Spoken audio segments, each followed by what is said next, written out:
Well, hello, hello, hello. I hope you guys are having a great day.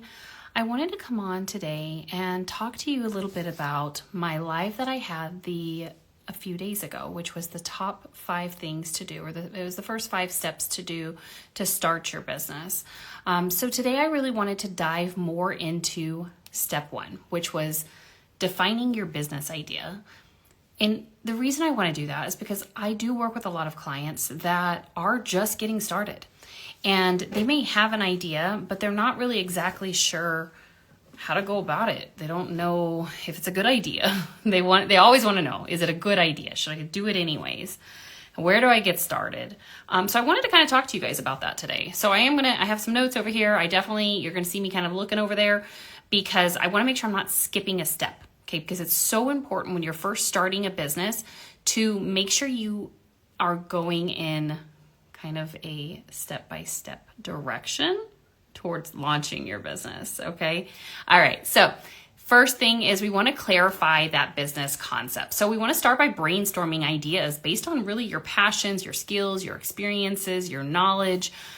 I always like to look at your knowledge, your skills, and your abilities. Like if you can look at those things and you're like, man, I'm good at this and I'm really passionate about doing that. Like if we can marry those two things together, it's not going to feel like work. And that's kind of the sweet spot. That's what you want. You want it to not feel like work. I love working on my business and with my clients because it doesn't feel like work. If I go to my job, feels more like work, right? So you want to consider what problems or needs exist actually in your market that you could address with your business. Secondly, you want to be able to conduct some market research to validate your business concept and ensure that there is actually a demand for your product or your services. You got to analyze competitors. You've got to identify those gaps. You've got to ask the questions. I used to have this one thing where new business owners or entrepreneurs were like, hey, I don't know, maybe I should start a lawn mowing business, or maybe I should start a home baked breads business. I don't know if my neighborhood would like that or my community would like that. And way back when, before there was social media, people actually went and knocked on doors and did surveys and asked them, if I started this business, would this be of interest to you?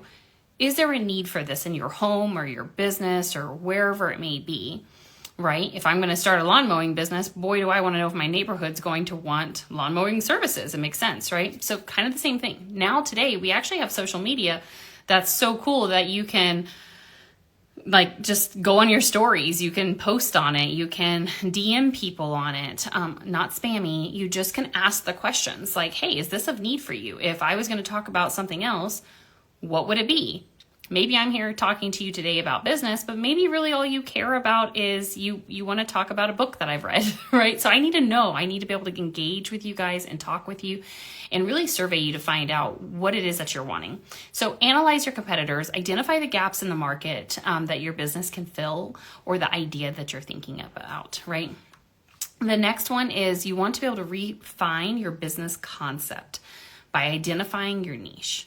Now, I believe we are all multifaceted individuals. That's why you will see on my platform, I talk about not only business, but I also talk about yourself as a business owner. And then on top of that, I also talk about my family.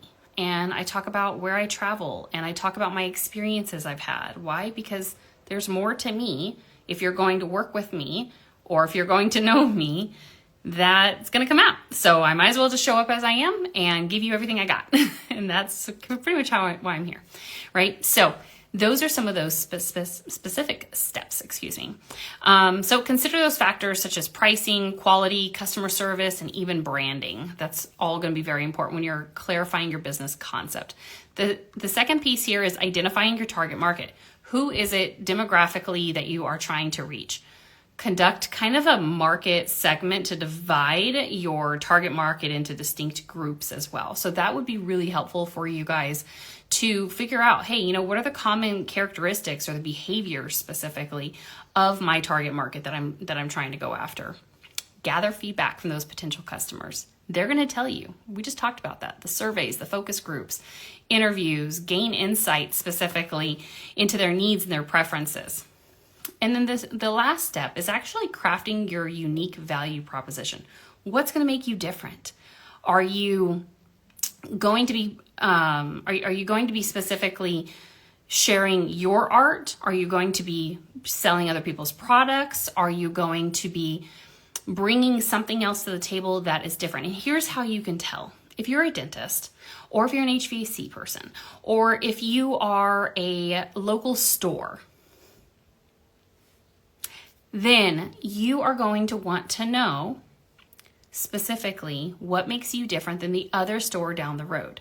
If both of you lean forward and you say, I help people do blank, and it's the same thing, then there's nothing really unique about you, right? But if you can say, hey, you know what? I actually help women who are less than 10 years old in their entrepreneurial journey, and I help them with a holistic approach, meaning their business and their life. That's a little bit different than a lot of other coaches out there, right? So those are some pieces there. Identify your business as key differentiators, okay? Your superior quality, your innovation or innovative features, your competitive pricing, exceptional customer service, even your niche expertise. So I hope that that's really helpful for you guys to kind of get started and start jogging your memory on starting your business. If you have any specific questions about this, I did give a 5 steps to starting your business a few days ago. Go back and watch that video. If you have any other additional questions, let me know. But look forward, watch the space, because I'm going to be coming out with the next step very soon. Okay, bye.